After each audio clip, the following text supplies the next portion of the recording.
जय माता रानी। दुर्गा सप्तशती का पांचवा और छठा अध्याय आप सभी के लिए इस वीडियो में लेकर के आई हूँ। तो जैसा कि पांचवें अध्याय में आप पढ़ेंगे कि देवताओं द्वारा देवी की स्तुति, चंड मुंड के मुख से अंबिका के रूप की प्रशंसा सुनकर शुंभ का उनके पास दूत भेजना और दूत का निराश लौट जाना। महर्षि मेधा ने कहा, पूर्व काल में शुंभ निशुंभ नामक असुरों ने अपने बल के मद से इंद्र का त्रिलोकी का राज्य और यज्ञों के भाग छीन लिए और वह दोनों इसी प्रकार सूर्य, चंद्रमा, धर्मराज और वरुण के अधिकार भी छीनकर स्वयं ही उनका उपयोग करने लगे। वायु और अग्नि का कार्य भी वही करने लगे और इसके पश्चात उन्होंने जिन देवताओं का राज्य छीना था उनको अपने अपने स्थान से निकाल दिया। इस तरह से अधिकार छीने हुए दैत्यों द्वारा निकाले हुए देवता पराजित देवी माँ के शरण में गए और देवी ने हमको वर दिया था कि मैं तुम्हारी संपूर्ण विपत्तियों को नष्ट करके तुम्हारी रक्षा करूंगी। ऐसा विचार करके सभी देवता हिमालय पर गए और वहाँ भगवती विष्णु माया की स्तुति करने लगे। देवताओं ने कहा, देवी को नमस्कार है, शिव को नमस्कार है, प्रकृति और भद्रा को नमस्कार है। हम लोग रौद्र, नित्या और गौरी को नमस्कार करते हैं। ज्योतिष्मानी, चंद्र रूपिणी व सुख रूपा देवी को निरंतर ही हम प्रणाम करते हैं। शरणागतों का कल्याण करने वाली और वृद्धि और सिद्धि रूपा देवी को हम बारंबार प्रणाम करते हैं। हे माँ, हे दुर्गा, जो कि दुर्ग स्थलों को पार करने वाली, दुर्ग पारा को सारा, सर्वकारिणी, व्याप्ति, कृष्ण और धूम्र देवी को नमस्कार है। अत्यंत सौम्य तथा अत्यंत रौद्र रूप को हम नमस्कार करते हैं। उन्हें हम बारंबार प्रणाम करते हैं। जगत की आधारभूता कृति देवी को बारंबार प्रणाम करते हैं। जिस देवी को प्राणी मात्र विष्णु माया कहते हैं उनको हम नमस्कार करते हैं। जो देवी संपूर्ण प्राणियों में तृष्णा रूप में स्थिर है उसको हम नमस्कार करते हैं। और जो देवी सब प्राणियों में शांति रूप से स्थिर है उसे भी हम नमस्कार करते हैं। जो देवी सब प्राणियों में जाति रूप और जो देवी सब प्राणियों में लज्जा रूप में स्थित है उसको भी हम प्रणाम करते हैं। जो देवी संपूर्ण प्राणियों में श्रद्धा रूप में स्थिर है और जो देवी संपूर्ण प्राणियों में क्रांति रूप में स्थिर है, ऐसी देवी को भी हम सादर प्रणाम करते हैं। जो देवी सब प्राणियों में लक्ष्मी स्वरूप में स्थिर है, साथ ही जो देवी संपूर्ण प्राणियों में वृत्ति रूप में स्थिर है और जो देवी सब प्राणियों में स्मृति रूप में विराजमान है, ऐसी देवी को हम सत सत नमस्कार करते हैं।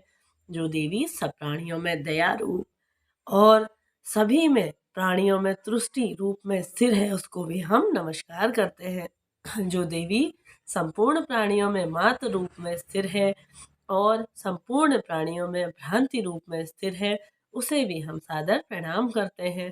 जो देवी संपूर्ण प्राणियों में नित्य व्याप्त रहती है उसको हम सादर सत सत प्रणाम करते हैं। जो देवी चैतन्य रूप में इस संपूर्ण संसार को व्याप्त कर सकती है ऐसी देवी को हम सदा प्रणाम करते हैं।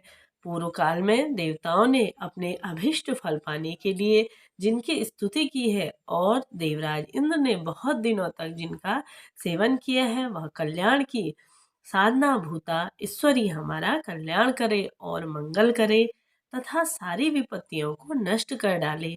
असुरों से सताए हुए हम संपूर्ण देवता उस परमेश्वरी को इस समय नमस्कार करते हैं तथा जो भक्ति पूर्वक स्मरण किए जाने पर परंतु सभी प्रकार की विपत्तियों को नष्ट कर देती हैं वह जगदम्बा जगजननी इस समय हमारा कल्याण करो, हमारी सभी विपदाओं को हरो।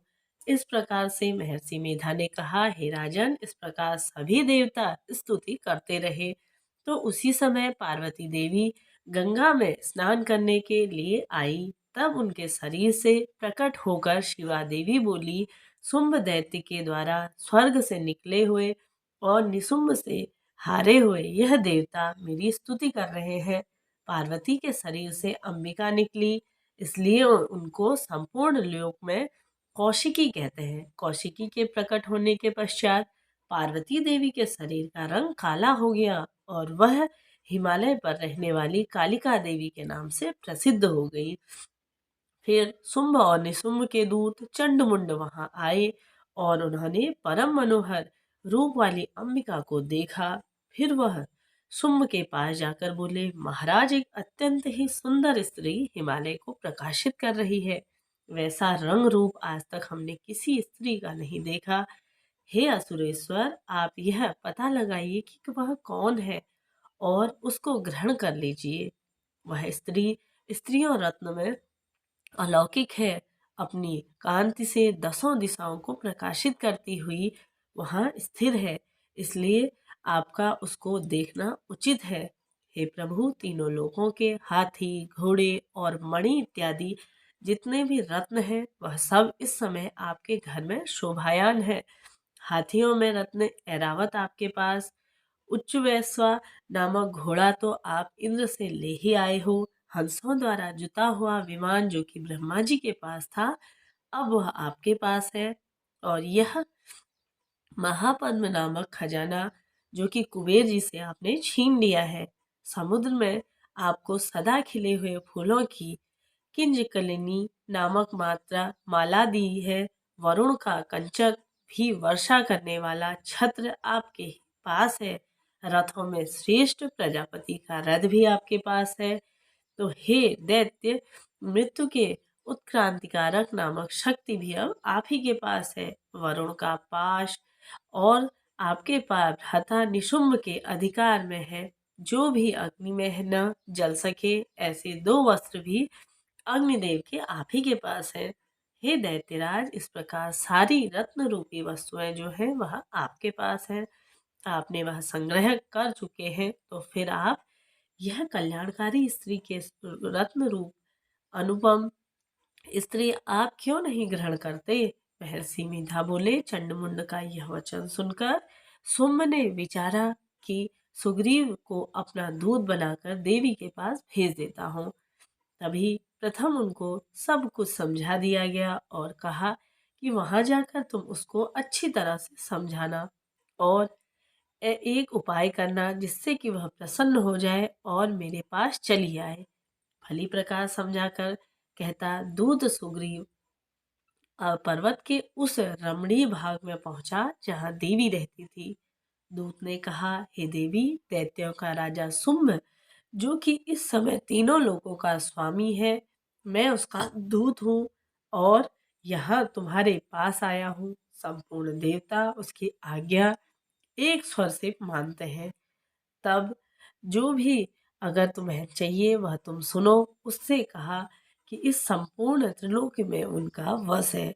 संपूर्ण यज्ञों में भाग और पृथक पृथक में भी ले लेता हूँ और तीनों लोकों में जिससे श्रेष्ठ रत्न है वह सब तो मेरे पास है। देवराज इंद्र का वाहन ऐरावत मेरे पास, और जो मैंने छीन लिया है उच्च अश्वा नामक घोड़ा और क्षीर सागर मंथन से प्रकट हुआ था, उसे देवताओं ने मुझे समर्पित कर दिया है।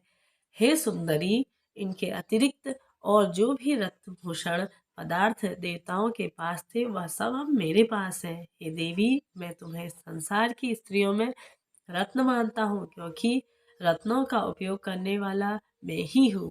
हे चंचल कटाओं वाली सुंदरी, अब यह मैं तुम पे छोड़ता हूँ कि तुम मेरे या मेरे भाई महापराक्रमी निशुंभ की सेवा में आ जाओ।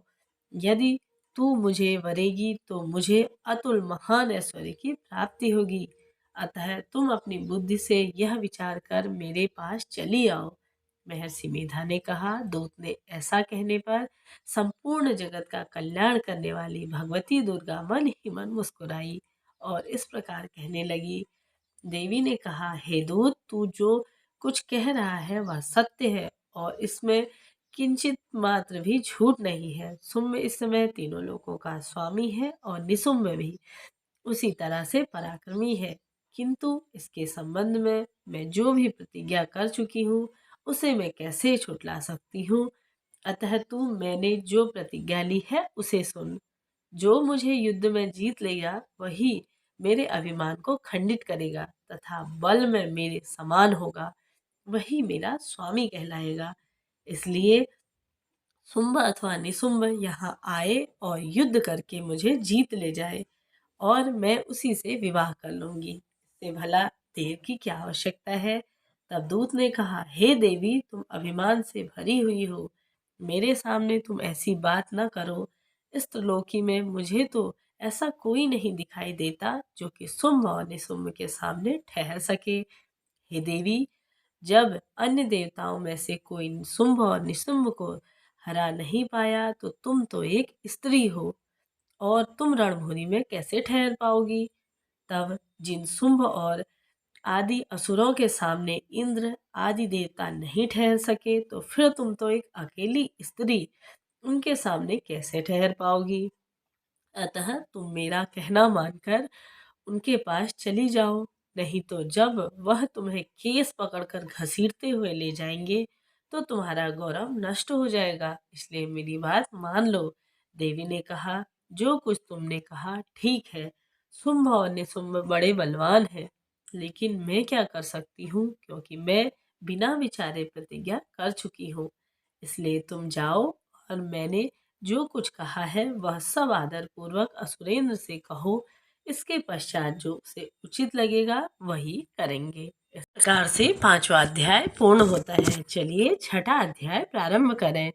तो 6ठे अध्याय में महर्षि मेधा ने कहा, देवी की बात सुनकर दूत क्रोध में भरा हुआ अपने असुरेंद्र के पास पहुंचा और सारा वृतांत उसे कह सुनाया।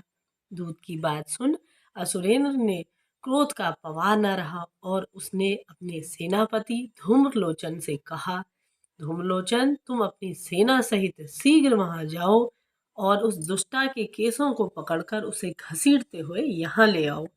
यदि उसकी रक्षा के लिए कोई खड़ा हो जाए, चाहे वह देवता, यक्ष अथवा गंधर्व ही क्यों न हो, उसको तुम अवश्य ही मार डालना। तभी महर्षि मेधा ने कहा, शुंभ के इस प्रकार आज्ञा देने पर धूम्रलोचन 8,000 राक्षसों की सेना के साथ वहां पहुंचा और देवी को देख ललकार कर लगा और, अरे तू अभी शुंभ और निशुंभ के पास चल। यदि तू प्रसन्नता पूर्वक मेरे साथ न चलेगी तो मैं तेरे केसों को पकड़कर घसीटता हुआ यहाँ से ले जाऊंगा। ऐसा कहते हुए फिर देवी बोली, असुरेंद्र का भेजा हुआ तेरे जैसे बलवान यदि बलपूर्वक मुझे ले जाएंगे तो ऐसी दशा में मैं तुम्हारे घर अवश्य ही आऊंगी। लेकिन फिर महर्षि मेधा ने कहा। ऐसा कहने पर धूम्रलोचन उसकी ओर लपका, किंतु देवी ने उसे अपनी हुंकार से ही भस्म कर डाला। यह देखकर असुर सेना क्रोध होकर देवी की ओर बढ़ी, परंतु अंबिका ने उन पर तीखे बाणों, शक्तियों तथा फरसों की वर्षा का आरंभ कर दी और इतने में ही देवी का वाहन भी अपनी ग्रीवा के बालों को झटकता हुआ और बड़ा भारी शब्द करता हुआ असुर सेना पर कूद पड़ा। उसने कई असुर और अपने पंजों से ही उन्हें मार डाला, कईयों को जबड़ों से और कईयों को धरती पर पटक पटक कर अपने दाढ़ों से घायल कर डाला। उसने कई असुरों को अपने नख से पेट फाड़ डाले और कई असुरों को केवल थप्पड़ मारकर ही धड़ दबोच दिया। कई असुरों की भुजाओं को तोड़ डाले और गर्दन के बालों को हिलाते हुए उनने कई असुरों को पकड़कर उनके पेट फाड़कर उनका रक्त पीना शुरू किया। इस प्रकार देवी के उस महाबलवान सिंह ने क्षण भर में ही असुर की सेना को समाप्त कर डाला। शुंभ ने जब यह सुना कि देवी ने धूम्रलोचन असुर को मार डाला है तो उसने सिंह से सारी सेना का संहार कर डाला।